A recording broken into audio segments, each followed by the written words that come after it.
Place à la revue de presse d'Europe 1, Christophe Bordet. Faire gagner la droite, c'est tout l'enjeu du duel Wauquiez-Retailleau pour la présidence des Républicains qui a lieu ce week-end. Oui, et l'on sent bien qu'à quelques encablures de la ligne d'arrivée, le match se joue à couteau tiré. Pour preuve, les mots de Laurent Wauquiez dans le Figaro ce matin, qui était d'ailleurs l'invité d'Europe 1 et CNews il y a quelques instants. J'ai été le seul à dire que je ne voulais pas d'un duel, mais d'un duo. Avec Bruno Retailleau, nous nous étions entendus là-dessus. Il était venu chez moi, dans ma maison, et nous nous étions répartis la tâche.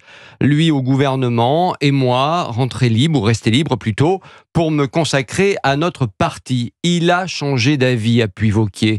Mais moi, je n'ai pas changé. Je continue à proposer d'additionner plutôt que de diviser.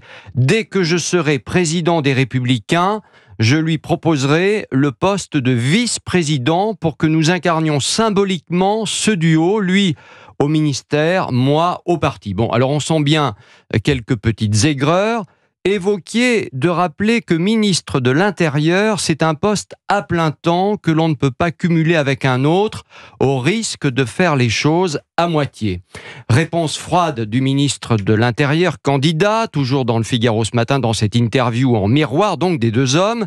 Bruno Retailleau le rappelle, le martèle même, dès le départ, je me suis fixé une règle stricte que j'ai respectée, ne répondre à aucune attaque, ne pas céder à la tentation de la petite phrase.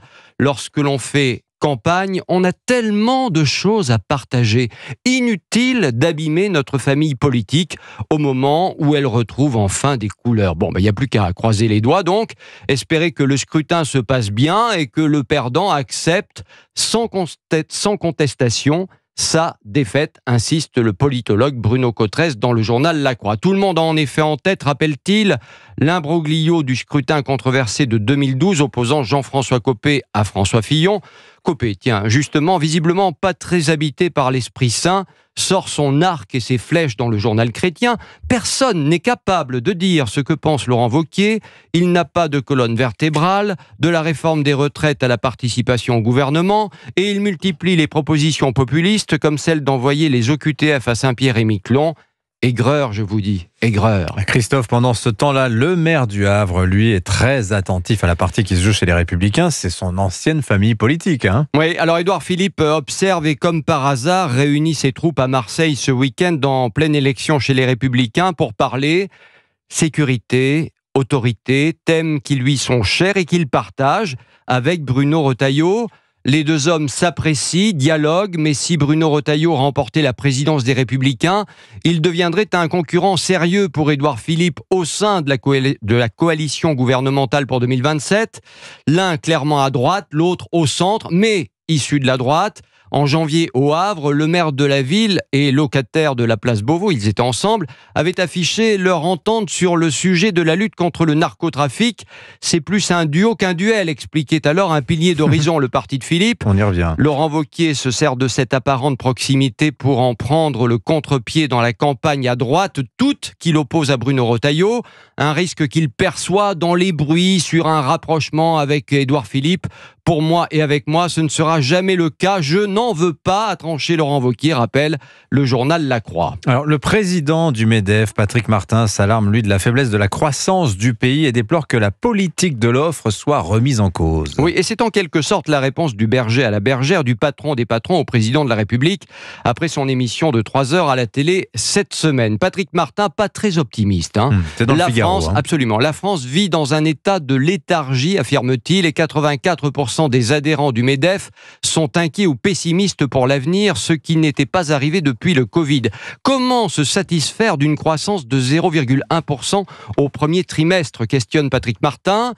Alors, vous connaissez l'adage, quand je me regarde, je me désole, quand je me compare, je me console, mais là, ce n'est pas le cas du tout. Patrick Martin ne se console pas du tout de voir les Italiens, les Espagnols en passe de nous rattraper, de nous dépasser sur le plan économique.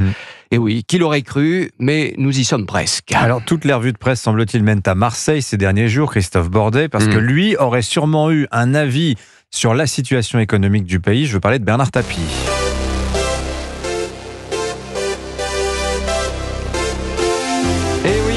Jump, Van Halen, l'hymne de l'Olympique de Marseille et à jamais le boss dans l'Esplanade. L'Esplanade Bernard Tapie va être inaugurée aujourd'hui ainsi que 2 statues, rappelle le site d'information locale Made in Marseille.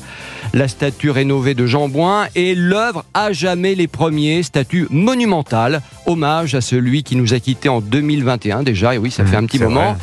Et à la victoire historique évidemment de l'Olympique de Marseille en Ligue des Champions en 93, ça ne nous rajeunit pas.